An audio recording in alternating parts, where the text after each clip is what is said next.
What's good, YouTube? And welcome to the house. Eternity Code is turning out to be one of the greatest sets of all freaking time, and it certainly is a shining star compared to the piles that are Rising Rampage and Chaos Low Impact. This card is bonkers. This card will see meta play. It is borderline broken, if not broken, and a lot of people are already saying to ban Instant Fusion for Millennium Eyes Restrict being multiple Called by the Graves. I want to compare this to Called by the Grave because it offers a lot of things it can't do, but it also does a lot of what it can do. Let's just go ahead and get into this. So you hate hand traps and grave spells, and you want to burn everything, it is now your time. And no matter how this is localized, Hole will be in the name, and it's a normal trap card, so it can be used with trap tricks, but we'll call it Hold by the Grave for now.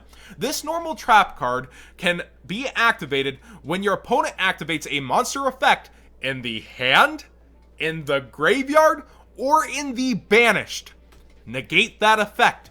And if you do, your opponent takes 2,000 burn damage. 2 freaking stacks with today's time rules for a card that will see meta play. This is definitely going to hex some things up. So when I'm reading this card, I realize it can do things like, I'm going to activate Allure of Darkness, banish Thunder Dragon Roar, use its effect. Response? Why yes, now I do have a response. I can negate that. Oh, you have Babble up and you can quick banish Orca, so my Call by the Grave's no good? This will negate that effect. There is a little break in the armor to this card besides not negating anything on the field. It's already an absurd tool. It doesn't need to stop everything. It cannot stop stuff in damage, if I'm understanding this correctly, because it negates an effect and not an activation. So something like Honesty Neos or something that you kill by battle and gains an effect there, I don't believe you can use it on those sorts of things. But man, it's an absurd tool. Trap Trick's already got an Xyz coming as well, and Eternity Code keeps offering cards that are generically good, that are overall just good for the game and power things up. Heck, the cover card is the Link for Code Talker that you can't respond things to, and I love how Gravedigger Ghoul is going in here. You have the little Called by the Grave guy going, hey, keep digging over here, now over there. This is actually a really hilariously done card that is going to find its way into the meta. And yes, for the control decks, there is something there. Oh, you're gonna Ash Blossom my Artifact Sanctum? No, I think I will be shutting off your entire extra deck after all. And Red Reboot, I think in the OCG, just got shut down to 2. So they actually have less answers to this card. So Konami does seem to be going in the direction of trying to get those control games to still be there, to not just throw out everything into hand looping or bust my board format. They're looking for back and forth gameplay, and I think this card was a really good answer for it. Next up, we have a new Void card that also does a little bit of that generic spin, because the first effect reads, you can discard 1 card and send 1 Fiend monster from your deck to the graveyard. That mixes with a couple of other things, and also the discard effect is nice with dangers should you be using them with your Noids.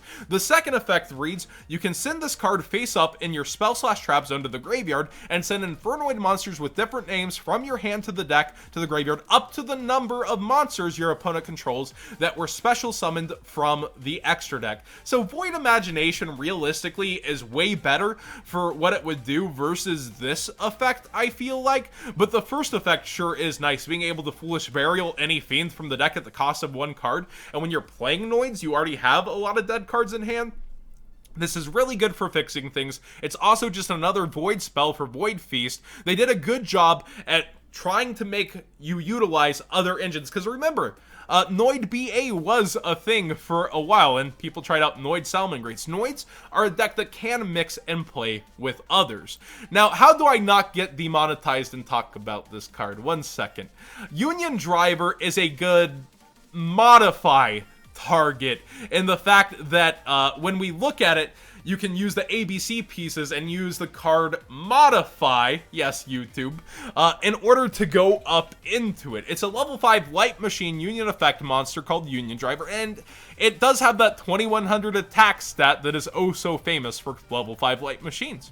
Once per turn, you can either target a face-up monster you control and equip or unequip this target to special summon it, and if it would be destroyed by battle or card effect, you destroy this instead. Typical Union stuff, but the second effect is where this freaking shines. While this card is equipped to a monster, You can banish this card, equip an appropriate level 4 or lower Union monster from your deck to the monster that was equipped with this card. So you have so many new ABC combos busting up right now. I've already seen Calvin Tahan photoshopped on certain things and actually declaring that he is pretty happy and wondering when this card will be coming out. I am a huge fan of this creation, and they've done a good job updating a huge typing in Unions in general. Ravenous Crocosaurus is a generic synchro with draw power. It's a level 9 water fish synchro, and it can take one tuner plus one or more non-tuner monsters. I still feel like you're usually going Trishula if Trish remains at 3, but I guess you could also be really dry, see the pun, on your resources, and he could help you draw into a couple of things. If this card is synchro summoned, you can draw a card for each non-tuner monster used as material to synchro summon this card. Then also this card gains 500 attack and defense for each card in your hand, so the first effect boosts it, and also as a quick effect that you can only use once per turn as well, you can discard 2 cards, target a card on the field, and destroy that card. So for cards it gives you, it has a Trident-like effect. It's always going to be able to do something, but then it loses attack if you do use that third effect. So it's kind of this balance of, I get bigger by my own effect and then I get smaller for the other one. It has power plays and it's a completely generic synchro. I wouldn't call this overly busted, but it's definitely a great option for synchro decks to have under the new master rule. And that level 9 body going into True Kings of all calamities, why not? Beast Deity King Barbarous kind of gives a Conductor Tyranno feel to every deck, this big beefy Azura Priest, and it's very easy to summon. You can tribute monster or monsters you control whose total level to equal 8 or more, special summon this card from your hand. You can banish one Barbarous monster face up from your field or from your graveyard, target 2 cards your opponent controls, destroy them, so if you're playing multiple of these and you happen to go through them or it becomes a bigger archetype, that's pretty cool. And then this card can attack all monsters your opponent controls once each. Pretty ridiculous. A 3k beater that runs through boards and fields? That's pretty dang good. And you know how easy it is to get out level 8 monsters in many different strategies these days. I really like how they did this card justice, and boy, the boy Barbaros is back. And finally, I've talked about this in Market Watch, but I just want to emphasize how good and generically good Eternity Code is looking with all these cards. This dinosaur piece of support has so many combos running around at the speed of light, so many different ways to go into different things, and it's an extender that they really needed. If this card's normal summoned or special summoned, so pure balance there, if you draw it, you didn't break. You can destroy one dinosaur monster in your hand or face up on the field except for himself and add a reptile, sea serpent, or wing beast monster with the same level, or one evolution pill spell card from your deck to your hand. So they kind of are trying to make the dinosaur engine maybe mix with other things. If you brick with Aolo, you can get a DD Crow, or you just go for the evolution pill without having to play the Shadol engine. You can play it in addition, and you can do so many things with this little shiny boy. Eternity Code is so well balanced, looking at past types, looking at decks that need it, and just coming together and making these cards overall that do more than just for this one deck and look at the entire field.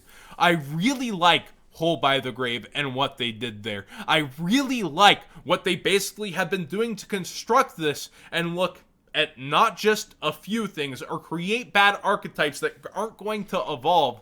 Instead, they're looking all around them, and I think that's where Eternity Code is going to make it. I'm personally thinking of actually pre-ordering some now. I'm going to get back into playing in real life very soon, and Eternity Code seems like a great place to start because I don't want to pick up before the new Master Rule. It feels like a bit of a waste because Grin Maju is going to go downhill. Yes, I know. I gained multiple X-seizing and being able to do that, but the power boost for all the other decks and 2 ban lists coming, I think I'm going to wait for Eternity Code and those ban lists in order to go ahead and jump into the game, but I'm really liking where it's heading. Then again, you never know what short prints and secret rares are going to be around with the rarity jumps, so maybe it is still best to buy the singles using that TCG player link in the description down below. Thank you guys so much for watching today's video, and please check out the gem backpack review if you didn't already. I know this video is going to destroy that notification, so you should be able to click it somewhere around here soon. Subscribe if you haven't already, give this video a thumbs up if you enjoyed the conversation, and Yeah, let me know what you guys think of Eternity Code. I may just be overhyped to buy this card right now, but in general, there's so many things to look forward to, because dinosaurs were my backup deck, and I'm pretty happy with how this turned out as well. And then, like, each card I read, I'm a little bit impressed. There's nothing that's leaving me go, everything is having me go, wow, this is pretty dang cool, and I think that's a sign of a really, really good freaking set.